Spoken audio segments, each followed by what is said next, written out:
আজকের ট্রিক্স: ধনী হন সহজে। ধনী যদি আপনি হতে চান তাহলে আপনাকে অবশ্যই কষ্ট তো করতে হয়, কিন্তু আজকের ট্রিক্স একদম সোজা সহজে। আপনি ধনী হতে চান কিন্তু কষ্ট করতে চান না। সমস্যা হলো যে আপনি ধনী হতে চান কিন্তু কষ্ট করতে চান না, এই জন্যই আজকে আমার কাছে এসেছেন এবং আমার এই ভিডিওতে ক্লিক করেছেন। অবশ্যই আপনি যদি কষ্ট কম করেই টাকার মালিক বা ধনী হতে চান তাহলে আপনি ধৈর্য ধরে ভিডিওটা দেখবেন। অবশ্যই গাইজ আমার চ্যানেলটা সাবস্ক্রাইব করে রাখবেন।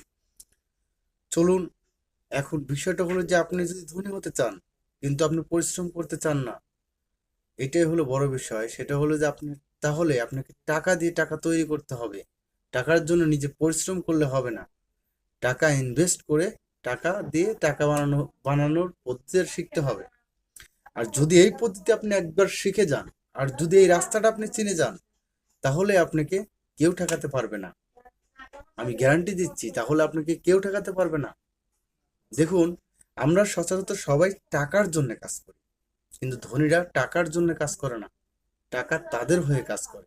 অর্থাৎ টাকা তারা ইনভেস্ট করে, তারপরে সেখানে অ্যাভারেজ কস্ট খরচ বাদ দিয়ে সে একটা মুনাফা লাভ করে।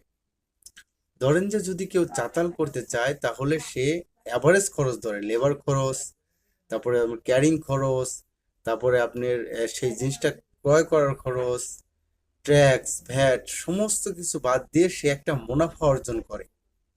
অর্থাৎ আপনি যে কোনো ব্যবসা করতে পারেন, সমস্যা নাই, কিন্তু সেই ব্যবসার মার্কেটের চাহিদা কিরকম সেই জিনিসটা দেখতে হবে। মানে মানুষ কি চাচ্ছে সেই জিনিসটা নিয়ে ব্যবসা করতে হবে। ব্যবসার প্রতি আপনার অবশ্যই ভালো একটা দক্ষতা এবং আইডিয়া থাকতে হবে। আপনি কি করতে চাচ্ছেন সেটা আপনার ব্যক্তিগত ব্যাপার। আপনি সহজে ধনী হতে চাইলে তাহলে আপনার সহজ বিষয়গুলো খুঁজতে হবে, কমন বিষয়গুলো খুঁজতে হবে। সহজ বিষয় কিরকম? যেরকম কাঁচা তরকারির চাহিদা দিনে দিনে বাড়ছে, আপনি কাঁচা তরকারি করতে পারেন ক্ষেত নিয়ে, সেটা খুবই সহজ। একদিন লাগান, পরিশ্রম করেন, একটু পরিশ্রম তো করতেই হবে। আর যদি আপনি মাল কিনে বিক্রি করেন সেটা আরো সহজ। এখন যদি বলেন আমি তো করতে চাই না কিন্তু আপনি টাকা খাটাতে চান, তাহলে আপনি একজন লোক রাখেন, আর সেই লোককে দিয়ে আপনি দিনে 1,000 টাকা ইনকাম করবেন, তাকে 500 দিবেন আর আপনি 500 পাবেন। আপনি বসে থেকে ইনকাম করা শেখেন। আপনি একজন লোক, আপনি যদি দিন 1,000 টাকা ইনকাম করেন, সেখান থেকে একজন লোককে যদি 500 দিয়ে দেন, তাও আপনি 500 থাকবে।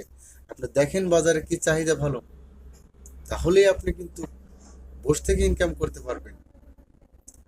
আপনি যদি ব্যবসা করতে চান কিন্তু নিজে পরিশ্রম করতে চান না, অন্যকে খাটায়া আপনি টাকা ইনকাম করতে চান, তাহলে সেই প্রতি আপনার দক্ষ থাকতে হবে। সহজে ধনী হওয়া যায় যদি সে মানুষ নিজের ব্রেন বুদ্ধিকে ইউজ করতে পারে। যদি আপনি ব্রেনকে ইউজ করতে পারেন তাহলে আপনি সহজে ধনী হতে পারবেন। আর যদি আপনি শরীরকে এবং নিজের শক্তিকে ইউজ করেন তাহলে আপনি সহজে ধনী হতে পারবেন না। টাকা ছোটে ওয়েলথের পিছনে, আর ওয়েলথ মানুষই তৈরি করে। ওয়েলথ কি? ওয়েলথ হলো ধরুন যে পেঁয়াজ, মরিচ, রসুন, কাঁচা বাজার, তারপরে আপনার জামা কাপড়, এসবের পিছনে টাকা ছোটে। আর আমরা শুধু টাকার পিছনে হবে না, আমাদের ওয়েলথের পিছনে ছুটতে হবে, তাহলে টাকা অটোমেটিক আমাদের কাছে চলে আসবে।